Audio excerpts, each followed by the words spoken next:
kecepatan kerusakan lingkungan jauh lebih cepat dibandingkan kecepatan solusinya. Kalau kita balapan, ini kerusakan menang. Nah kalau kerusakan ini menang, maka akan terjadi bencana-bencana lingkungan yang sangat luar biasa.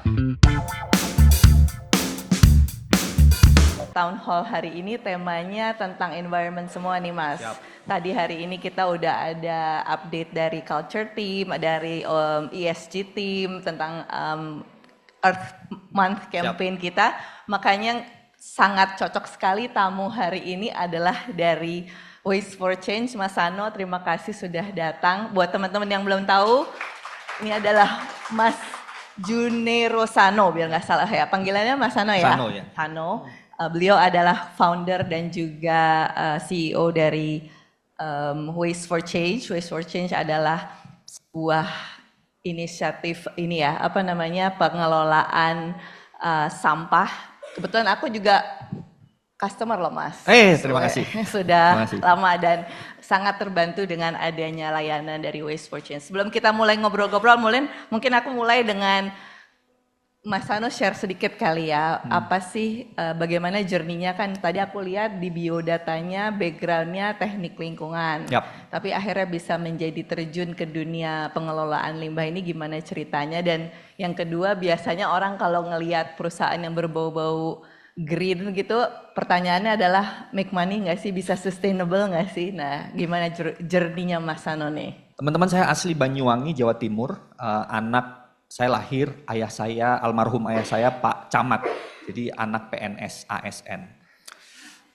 Pindah-pindah sekolahnya, saya itu TK 2 kali, SD 4 kali, SMP 2 kali, 2 sekolah pindah-pindah. Jadi punya banyak teman tapi nggak banyak sahabat karena pindah-pindah terus gitu ya. Sahabat baru punya di SMA karena full. Sepanjang SMA kelas 1 sampai kelas 3 itu full. Setelah lulus SMA saya berdoa. Sebenarnya didoktrin dulu sama ayah, sama almarhum ayah. Orang pintar masuk ITB katanya. Doktrinnya gitu ya. Dulu tuh saya tinggi badannya jauh lebih tidak seperti sekarang lah, lumayan normal 165 gitu ya.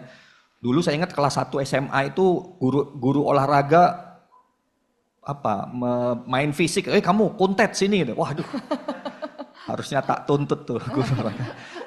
Jadi sejak itu justru malah renang, minum susu segala macam, alhamdulillah lah ya. Nah jadi ayah mendoktrin, Pak Habibie yang badannya kecil kayak kamu itu kuliahnya dulu di ITB dulu baru ke Jerman. Nah sejak itu ITB ini terngiang-ngiang gitu ya. Jadi setelah lulus SMA, saya bingung, tidak seperti zaman sekarang mungkin anak-anak udah didoktrin dengan berani bermimpi, aktualisasi diri, ikigai dan lain-lain gitu ya. Zaman sekarang ya cuman pokoknya masuk sekolah, ngerjain PR dan segala macamnya.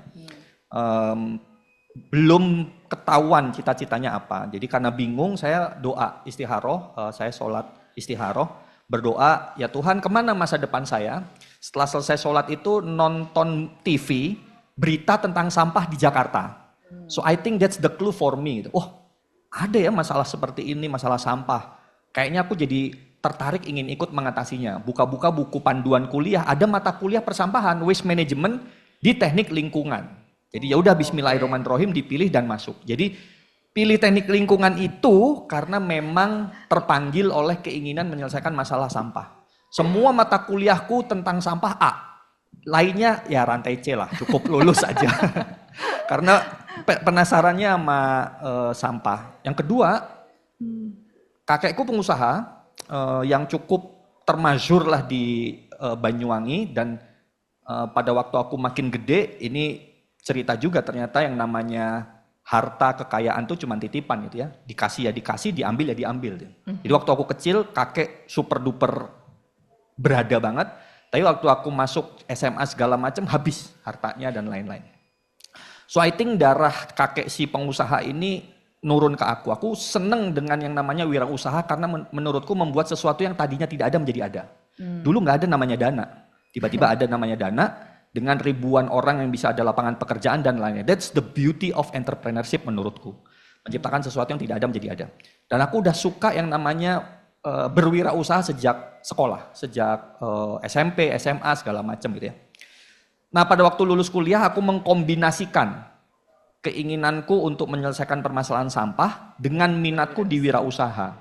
lahirlah namanya Greeneration Indonesia yang sampai saat ini jadi PT holding kami, PT Greeneration Indonesia. Kemudian itu tahun 2006, di tahun 2014, 8 tahun berlalu, aku bilang ke para founder dan kawan-kawan, mimpiku itu salah satunya mengatasi masalah sampah. Jadi I need to hands on with the waste untuk diatasi gitu. Terus kita pakai sebagian dari dana PT Greeneration Indonesia, kita bikin perusahaan baru namanya Waste for Change. Jadi sedikit kisahnya kira-kira seperti itu. Menarik sekali. Ini berarti udah tahun keberapa nih, Mas? 12, Waste for Change udah tahun ke-12. Dari 2014 bulan November, jadi tahun ini kita 12 tahun. 12 tahun. Tepuk tangan dong teman-teman. Bertahan dan thriving. Dan Is it make money? Yes, sorry. Pertanyaan terakhir. Is it make money? Yes, it's making money. But with more challenge. Tantangannya jauh lebih menantang karena gimana tuh? Kita mau menyelesaikan masalah sampah itu 10 tahun pertama quote unquote aku pribadi terjebak ke idealism yang diajarkan di sekolah. Sedangkan situasi Indonesia tidak ideal.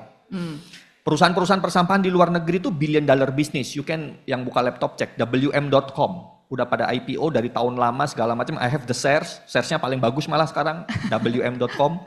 Republic Service, Veolia, jadi perusahaan-perusahaan persampahan di luar negeri itu billion dollar business. It's a services business.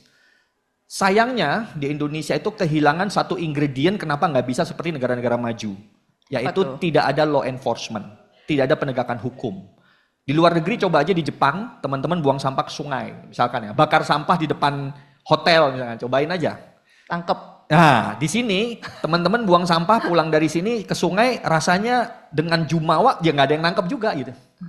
So that's the different. Makanya kenapa di sana muncul kebutuhan needs, muncul kebutuhan untuk mengatasi masalah sampah yang sesuai dengan regulasi. Sedangkan di Indonesia kebutuhannya adalah tolong pindahin sampahku kemana terserah, I don't care. Nah itu yang terjadi bedanya. Nah, banyak sekali di Jakarta ada sekitar 170-an jasa pengangkut sampah, tetapi yang berizin sekitar 40-an, yang berizin dan comply less than 5, yang benar-benar comply banget gitu. Gara-gara tidak ada penegakan hukum, jasa memindahkan masalah sampah ini jadinya gap price-nya gede banget. Yang compliance bayar pajak, bikin perizinan, ngurusin sampahnya benar, dipastikan nggak ke TPA Bantar Gebang karena kemarin longsor 7 orang meninggal segala macam gitu ya. Banding dengan yang cuman ngangkutin sampah aja. Teman-teman tidur nggak tahu sampahnya malam-malam jangan dibuang ke sungai, jangan-jangan dibakar sembarangan. Kenapa? It's very cheap. Kalau kemudian sembarangan itu murah. Sedangkan kami yang proper harus bayar tol, ngantri di Bantar Gebang, bayar sesuai dengan timbangan dan lain-lain. Jadi Waste for Change selalu dikenal, Waste for Change kok harganya mahal? No, it's not mahal. Kamu membedakan dua services yang berbeda. Service kami itu solve the waste problem, sedangkan yang lainnya just move the waste. Hanya memindahkan masalah, masalahnya nggak selesai. Jadi ini sebenarnya nggak bisa di-compare gitu. Nah tapi realitanya di masyarakat atau di semua penghasil sampah, gedung, hotel segala macam, itu I just need to get rid of the waste. Selebihnya ya terserah lo gitu. Karena nggak ada regulasi, nggak ada penegakan hukum, regulasinya ada. So that's make two different thing. Di 10 tahun kedua Waste for Change ini kita pengen mengubah bisnis modelnya. Oke, kita nggak bisa idealis, kita justru malah dengan situasi Indonesia seperti ini, bisnis model seperti apa ya yang paling tepat supaya tetap make sense. Kalau let's say di market willingness to pay-nya cuma mau bayar 2 gitu ya, sedangkan harga Waste for Change sekitar 5 sampai 10 gitu ya, 2 sampai 5 kali lipat. Gimana caranya Waste for Change tetap bisa selling our services di angka 2, tapi kita tetap profit. Gimana caranya ya? Nah itu yang sedang mau kita cracking di 10 tahun kedua. Semoga berhasil. Siap. Kita semangati dari sama-sama teman-teman. Tadi Mas Sano bilang bahwa ada ratusan perusahaan pengelolaan sampah, tapi ada cuma sedikit yang berizin dan lain sebagainya. Kita kan perusahaan teknologi nih, biasanya kalau bersaing berarti harus perlu inovasi ya. Nah kalau di dunia pengelolaan sampah, inovasinya tuh kayak apa sih dan apakah teknologi berperan di dalamnya? Boleh share sedikit biar buat kita-kita yang biasanya ngeliatinnya teknologi finansial doang nih. Ya, thank you. Jadi Kaulah kita pada waktu mendirikan Waste for Change kita aware kita nggak punya privilege capital yang gede gitu ya. Ya aku mau bilang Pak waktu masih hidup misalnya aku pengen bikin bisnis minta dong sekitar 10 miliar, nggak bisa juga kan. Jadi ya udah kita dengan segala daya upaya, maka dari sejak awal kami membuat strateginya itu ada 2 kata kunci. Bagaimana mewujudkan zero waste di Indonesia, membangun bisnis yang berkelanjutan dengan cara mengimplementasikan teknologi dan kolaborasi. So since day one kita udah aware bahwa teknologi itu tidak bisa dipisahkan terhadap kehadiran waste for change. 2 teknologi yang kita pakai adalah teknologi handling the waste, mengatasi masalah sampahnya. Kita selalu mencoba up to date dengan semua teknologi yang ada yang fit into Indonesia model. Alhamdulillah aku dapat banyak privilege karena bergerak konsisten di bidang persampahan ini. Aku udah dikirim ke berbagai negara, diundang. Ngelihat pengolahan sampah di Belanda, di UK, di Amerika, di Korea, di Jepang dan segala macamnya, teknologi mereka advance sekali. Kenapa? Karena purchasing powernya besar, GDP per kapitanya gede. GDP per kapita kita sama Singapura mungkin berapa kali lipat? Kita 5.000, Singapura bisa 70.000 gitu ya, 12 kali lipat lebih gitu. Sehingga mereka punya kemampuan untuk membeli teknologi yang capex-nya tinggi banget, gede banget capex-nya, sehingga cara nyortingnya udah sangat teknologi base, pakai infrared dan segala macam, cepet banget, pakai robotik segala macam. Kalau itu diimplementasikan di Indonesia dengan buying purchasing power kita yang rendah, cuman $5.000 GDP per kapita kita, itu jadi nggak make sense. Jadi kita jadi bakal panjang banget, balik modalnya bisa-bisa mungkin 50 tahun lagi, which is nggak make sense buat investor. Investor nggak akan suka gitu ya. Akhirnya kita menggunakan teknologi yang tepat guna aja sesuai dengan apa yang situasi Indonesia make sense. Ya, jadi kita tetap pakai mechanical dan lain-lain. Yang kedua, teknologi informasi.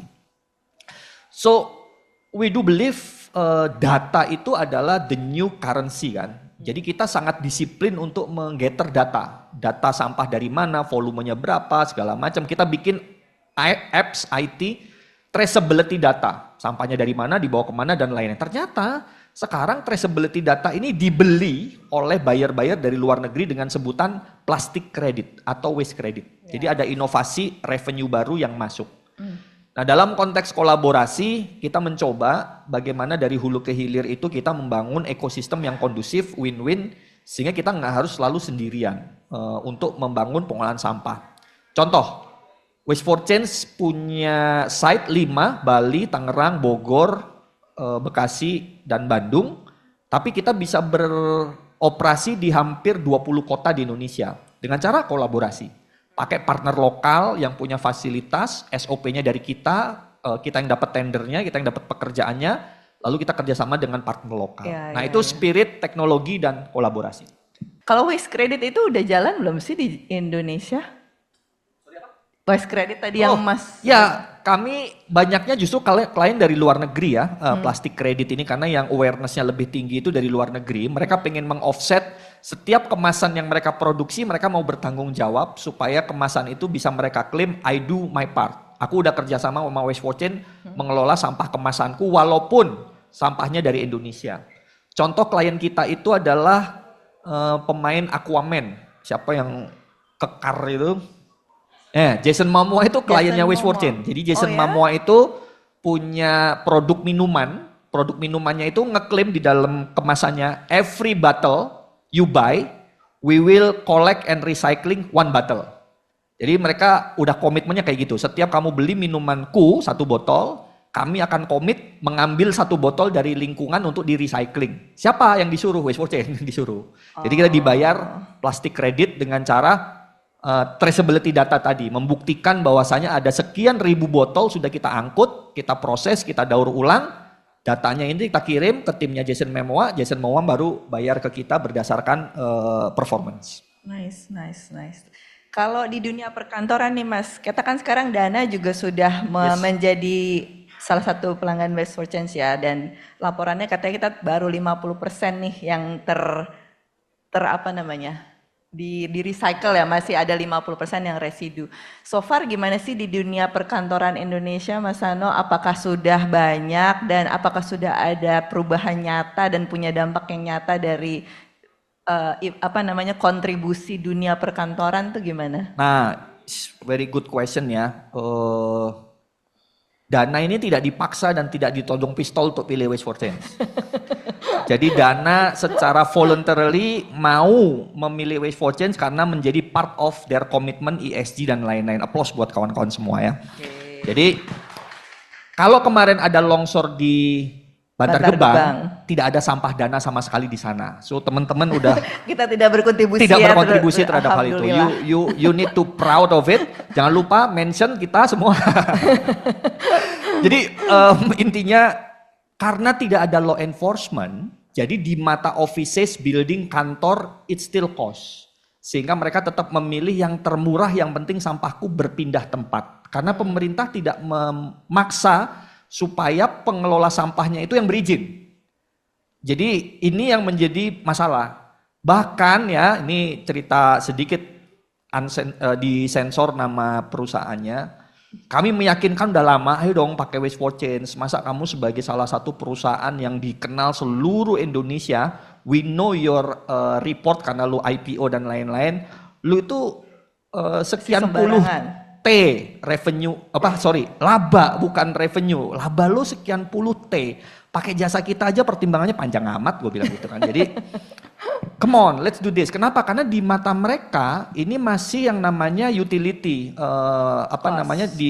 di konteks manajemen building cost gitu ya, di bidang cost. Maka aku maju lagi nih kemarin ke manajemennya. Oke, kalau kayak gitu lu jangan ubah deh manajemen cost-nya tetap X gitu ya. And you need to plus pakai budget sustainability. You need to plus pakai budget compliance. Bahkan kalau perlu lu need to plus pakai budget branding lu gitu. Supaya lebih make sense pakai Waste for Change. Karena Waste for Change itu bukan cuma ngangkut sampahmu yang X tadi, tapi Waste for Change bisa kasih report buat sustainability kamu, ESG kamu dan lain-lain. Kita bisa bikin storytelling buat branding kamu dan lain-lain.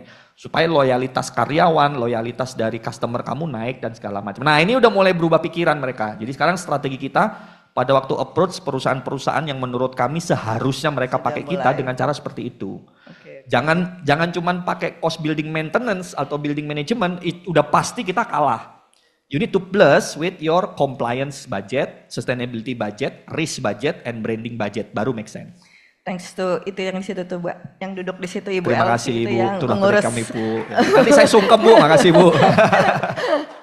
Kalau ngomongin energi Mas, kayak sekarang kan lagi happeningnya bagaimana memanfaatkan sampah untuk menjadi energi lagi. Kalau di Indonesia gimana? Udah mulai apa belum? Ya upayanya udah dari 2016 atau even before itu ya. Tapi yang pasti zaman Pak Jokowi ya. Udah keluar bensin mahal nih soalnya, bisa nggak dari sampah? Udah keluar perpresnya waste to energy, tetapi kemudian jadi urusan sampah ini memang ada spektrumnya, spektrum yang teknologi base banget sama spektrum yang sifatnya zero waste minded banget gitu ya. Nah bagi kawan-kawan yang zero waste minded banget, waste to energy itu very expensive dan dirty technology dari sudut pandang mereka. Tapi dari sudut pandang yang teknologi based, this is the most make sense to manage waste in a very huge amount of waste and volume gitu ya. Nah dalam konteks ini di tahun sebelum 2018 itu sudah keluar perpres Pak Jokowi, tapi ditentang, dibawa ke MA, digagalin, kemudian diterbitkan lagi perpresnya 2018 untuk waste to energy. Tapi waste to energy ini perlu 3 supaya visible. 1, pakai tipping fee, duit APBD per ton. Pakai duit APBN namanya BLPS, biaya langsung pengolahan sampah, sama jual listrik sekitar 13 sen. Karena semua pengusaha yang mau waste to energy harus dapat 3 kontrak sama PLN dijual 13 sen, kontrak sama pemerintah pusat dapat 500.000 per ton, kontrak sama pemerintah daerah. Dapat 1 kontrak aja udah ribet banget, ini harus dapat 3, makanya Perpres 2018 itu dianggap fail, nggak jalan-jalan. Nah di zaman Pak Prabowo ini udah terbit perpresnya tahun lalu, itu sekarang jadi single payment. Udah semuanya bawa aja, dibeli sama PLN jadi 20 sen. Nah ini jadi visible, sekarang beramai-ramai pada ikutan tender, Danantara dan lain-lain. Tapi sebenarnya ini tidak untuk konteks mendapatkan energi ya, karena sampah dibakar kemudian jadi energi, itu efisiensinya rendah sekali. Sampah Indonesia itu basah, musim hujan, sukanya sayur-sayuran, sukanya soto, segala macam. Jadi sampahnya basah sekali gitu ya. Jadi kita membakar air, jadi mahal sekali cost-nya gitu ya. Jadi sebenarnya Fungsi PSEL, pembangkit sampah untuk energi listrik ini adalah mengatasi masalah sampah, bonusnya listrik. Gitu. Jadi kalau kita bicara ketahanan energi dari sampah, nggak akan match sesuai dengan kebutuhan kita. Lebih pas pakai panel surya, lebih pas pakai angin dan segala macam, itu potensial lebih gede dibandingkan dari sampah. Karena kalau dari sampah tujuannya mengatasi sampahnya dibanding ngedapetin listriknya.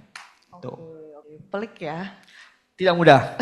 Pelik Kalau sekali. mudah dari dulu udah selesai nih masalah. Mungkin ini pertanyaan yang bisa berhubungan dengan dana juga. Kan kalau ngelihat tadi model bisnisnya banyak berhubungan dengan sektor informal ya, kayak bank sampah, pengepul, dan lain-lain. Gimana nih, bagaimana perusahaan teknologi termasuk teknologi finansial kayak Dana itu bisa berkontribusi dan bisa membantu akselerasi. Topik hari ini kita akselerasi juga kan ya, mengakselerasi pengelolaan sampah di Indonesia. Oke, ini berat pertanyaan. Menarik. Enggak.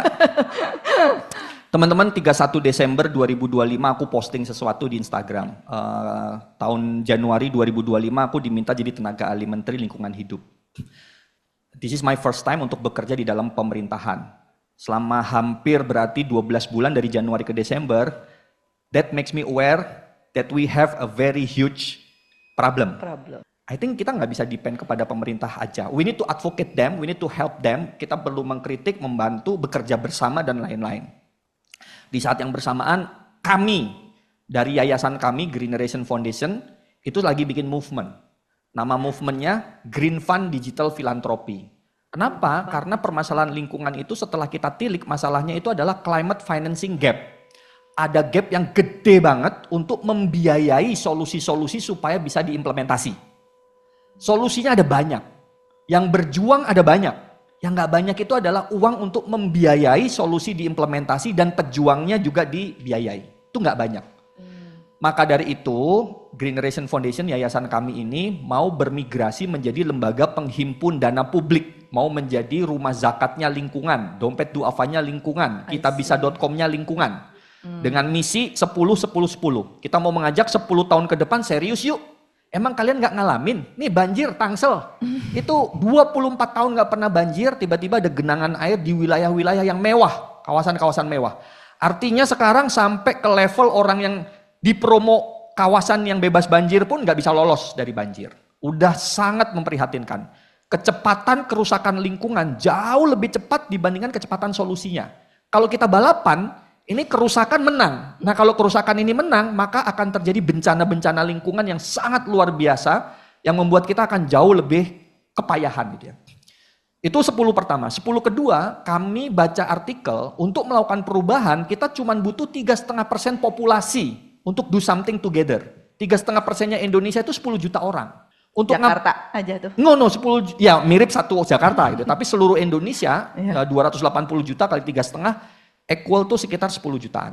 Untuk ngapain? Nah, call to action-nya adalah kita minta nyumbang 10.000 tiap bulan. This is the true story. Minta ibuku milah sampah dan ngompos, susah banget. Ma, ngompos dong. Ribet amat sih nak, udah ada si bapak A tinggal bayar segala macam. Oh, tinggal bayar. Mama mau nggak donasi 10.000 tiap bulan untuk kebaikan lingkungan? Nah, itu mah cincai. Oke, ini 10.000, silakan. Nah, gara-gara itu kami akhirnya berpikir, oke deh, kalau kayak gitu, saya jadi teringat kisah kakekku bercerita zaman dulu perang, yang perang itu yang kuat-kuat, yang hebat-hebat, anak-anak muda segala macam. Yang nggak bisa ikut perang, nyiapin bekal, dapur umum, supaya jadi ransum pergi berperang. Nah yang mau perang ada banyak, waste fortune, wah banyak banget. Tapi kita mau berkembang butuh capital. Capital perjuangan lingkungan nggak bisa seperti capital market, ya dapat investment dan lain-lain. Kenapa? Kalau orang punya 10 juta dolar, diminta untuk berinvestasi ke sektor lingkungan, atau ke sektor food and beverage dan segala macam, automatically secara alami pasti lebih pro kepada yang penting cuannya banyak. Bukan kepada yang lingkungan lebih baik. Makanya isu lingkungannya jadi bermasalah. Nah nyambungnya ke Dana gimana? Tadi aku dijemput oleh Mas Fafian. Ya, aku tanya, Dana usernya berapa? 200 juta, wah 10 juta gampang dong ini. Nyari 10 juta orang dari Dana, diyakinkan, mau nggak kalian nyumbang 10.000 tiap bulan untuk perjuangan lingkungan dan kita pertanggungjawabkan bersama. Kalau ini terkumpul, it can be a historical milestone. 1,2 triliun bisa terhimpun dari dana publik yang bisa kemudian kita pertanggungjawabkan untuk perjuangan lingkungan. Nah, jadi hubungannya dengan dana tadi apa? Ya. I want to convince Kak Ola, Kak Vince, kawan-kawan, Dana Mes, yuk kolaborasi, kita yakinkan 10 juta orang mau nyumbang 10.000 untuk kebaikan lingkungan. Gimana teman-teman? Dibantuin pasti sama Dana. Kita punya mini program, mana langsung jualan mini program. Seru banget ngobrolnya Mas Sano, thank you so much for the enthusiasm and the passion, we can really feel it. Mungkin aku sekarang kasih ke floor ya, anak-anak Dana yang pasti punya concern atau punya passion yang sama dengan Mas Sano, mau bertanya, mau sharing, monggo.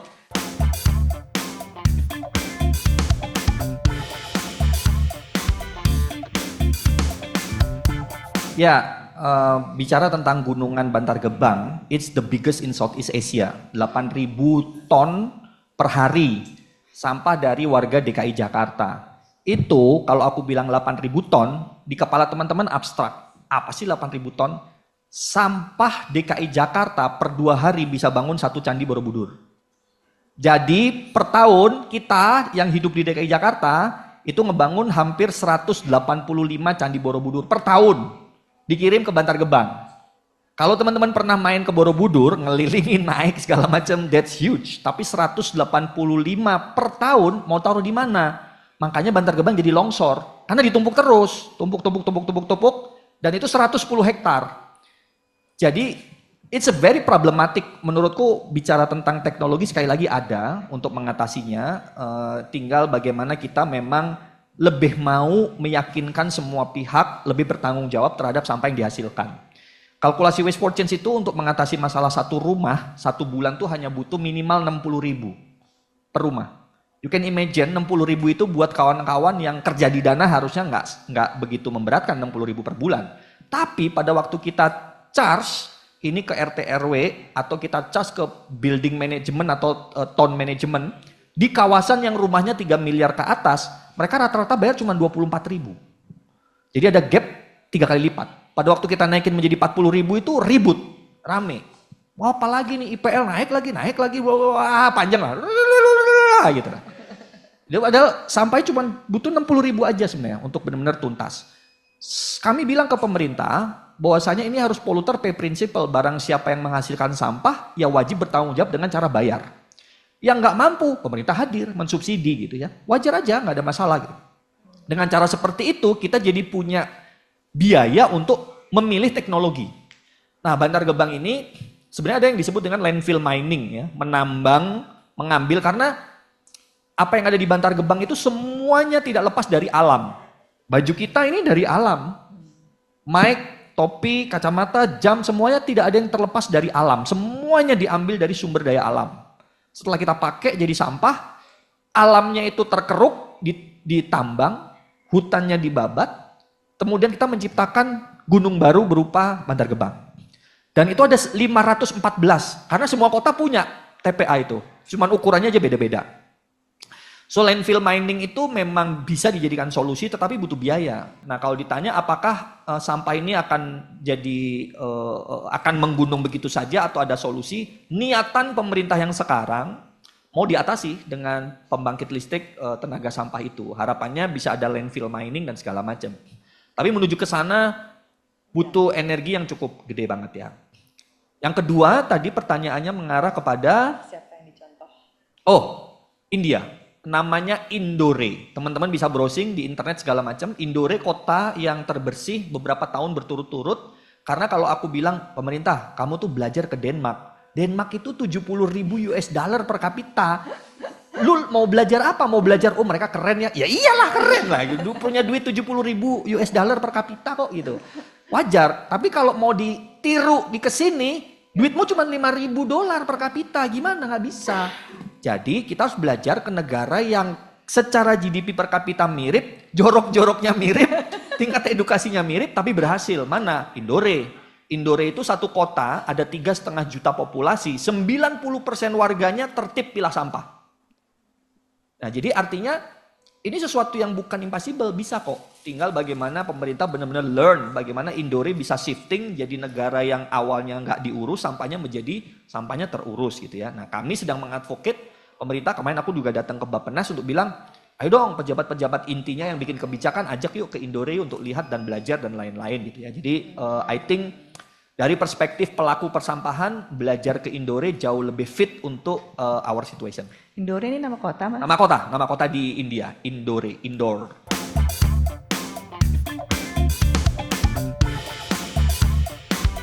Gini, sebenarnya keywordnya itu adalah ada pada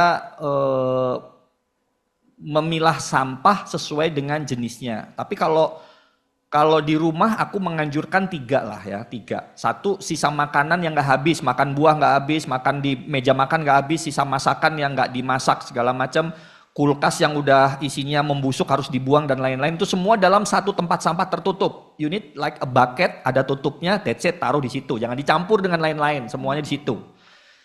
Nah, solusinya apa? Ini itu banyak banget, tinggal nyari, apalagi zaman AI ya, gampang. Kompos, Carikan aku solusi bla bla bla bla, udah dapet tuh. Aku pakai 2 metode di rumah. Karena aku punya halaman rumah yang cukup cuman 1 mobil, tapi masih ada tanah kanan kiri sama tengahnya gitu ya.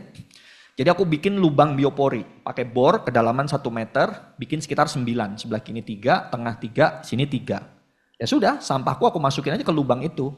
Sini penuh, 2, penuh, 3, terus sampai yang ke 9. 9 penuh, yang ke 1 ini udah mulai turun, terdekomposisi. Karena dari tanah kembali ke tanah, semua makanan kita awalnya dari tanah, bakal akan kembali ke tanah gitu ya.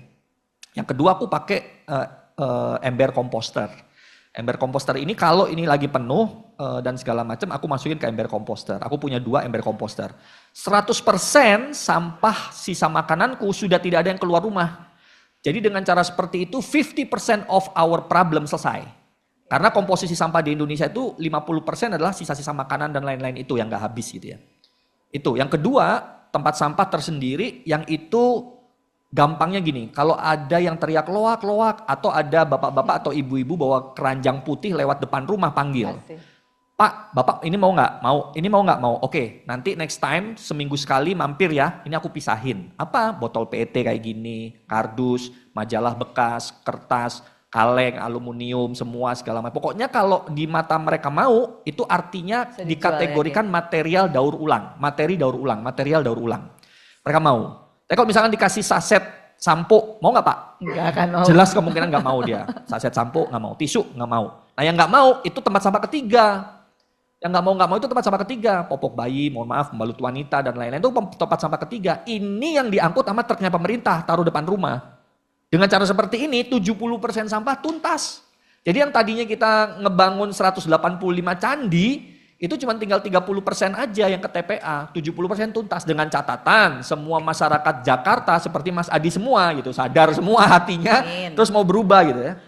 Itu bukti berubahnya nanti Mas Adi pulang bener dilakuin atau enggak gitu. Di sini seakan-akan mau insaf gitu. Tapi tipsnya itulah, tipsnya pilah sisa makanan bisa dikomposkan dan lain-lain segala macam. Kalaupun misalkan nggak berkebun, itu dibalikin ke tanah, di taman segala macam udah aman. Aku lihat dijual di IG ada yang sampah makanan bisa dipencet terus jadi kayak tanah gitu. 3 juta sampai 6 juta, banget, silakan. Bagi yang mau beres rumah di apartemen nggak punya tanah segala macam pakai itu bisa juga gitu ya. Silakan aja. Pokoknya solusinya is there. Yang sangat rare dan jarang itu adalah kemauan berubahnya ini yang sulit dan jarang. Tapi kalau ngomong solution, one googling away, one AI away, kita udah tahu solusinya apa sih. Gitu Mas Adi.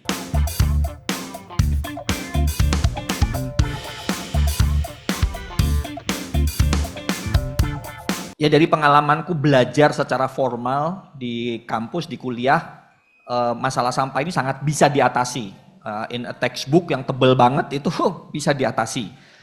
Namun kekurangan dalam textbook itu adalah situasi Indonesia yang tadi, tentang kemampuan ekonominya, behaviornya dan lain-lain. So I think aku selalu bilang ke kawan-kawan pemerintah, ini bahkan bisa dicek di YouTube ya, ini aku diminta untuk presentasi di depan DPR RI dan lain-lain, terus aku bilang, sebenarnya kalau kita bicara teknologi itu udah available, kita tinggal pilah mana yang mau dipakai sesuai dengan yang kita butuhkan. Namun saya mengasosiasikan teknologi itu seperti menanam pohon. Teknologi akan fail, teknologi atau pohon akan tidak berhasil tumbuh kalau dia tidak dipenuhi 3 ingredients. Ingredients pertama adalah tanah yang sehat, matahari yang cukup, dan air yang cukup. Nah, tanah yang sehat ini law enforcement. So, if I have the authority untuk mengatasi permasalahan sampah ini, aku akan bilang bahwasanya nomor satu, penegakan hukum aku akan jalankan. Dengan cara disesuaikan bertahap, dengan cara yang smart, komunikasi yang baik, karena yang di Indore India itu kata kuncinya juga law enforcement-nya dijalankan. That make the soil subur, kalau asosiasinya pohon. Yang kedua, matahari ini adalah clear partnership. Kerja antar pihak itu diperjelas. Misalkan swasta seperti kami, mau invest sekian miliar, puluh miliar malah di sebuah kota, sampai detik ini izinnya nggak keluar-keluar dan lain-lain. Jadi masih banyak bottleneck yang nggak jelas gitu ya. Sehingga ini harus diperjelas, harus ada guidance-nya, panduannya, mekanismenya dan segala macam. So, the sun itu cukup menerangi gitu ya situasi ini. Itu harus dibenahi. Pembenahan ketiga, aku akan membenahi airnya. Airnya ini adalah mekanisme pembiayaan yang tepat dan berkeadilan. Balik lagi kepada setiap kamu menghasilkan sampah, kalau kamu nggak olah, kamu harus bayar. Itu harus ditegakkan, karena kalau pakai dana pemerintah udah jelas secara komposisi not make sense untuk mengatasi masalah sampah. Karena priority wise masih banyak yang lebih prioritas dibandingkan mengatasi masalah sampah. Dan di semua negara itu kembali lagi mengelola sampah itu diambil dananya dari para penghasil sampah. Entah itu dari city tax, pajak kota, atau dari langsung tarif retribusi dan lain-lain. Nah, tiga ini yang aku akan prioritaskan karena apakah mau dipilahnya, pengangkutannya itu technical banget. Justru problematiknya the ecosystem is broken. Tanahnya nggak subur, nggak ada law enforcement, sinar mataharinya nggak jelas, nggak hadir, tidak ada kejelasan peran serta pihak-pihak dan lain-lain. Yang terakhir adalah airnya nggak ada duitnya untuk mengatasi masalah sampah. Jadi I think I will fix that sehingga teknologi apapun, teknis apapun bisa tumbuh dengan subur. Ya, itu semoga menjawab. Kalau tentang B3 Mas, memang B3 itu harus bayar sih, nggak bisa B3 dikumpulin terus kemudian ada orang yang mau ngambil, kemudian kitanya dibayar gitu ya. Karena dia kan kategorinya bahan beracun berbahaya. Jadi saranku yang pertama hubungin dinas. Dinasnya seharusnya bertanggung jawab untuk kalau kita kumpulin, Pak ini gimana sosialisasi solusinya, bisa nggak dinas yang ngangkut gitu ya. Yang kedua, kalau memang dinas nggak bisa diharapin ya masyarakatnya harus membayar sesuai dengan volumenya, terus panggil pihak ketiga yang bisa ngelola B3 ini.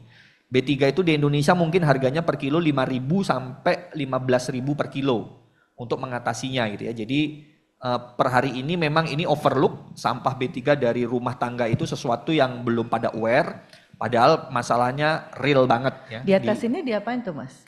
Sama jasa pengelola B3 nanti mereka akan kemudian handling, diinsinerasi, dibakar, mereka punya insineratornya, lalu mereka juga punya TPA khususnya gitu ya. Okay.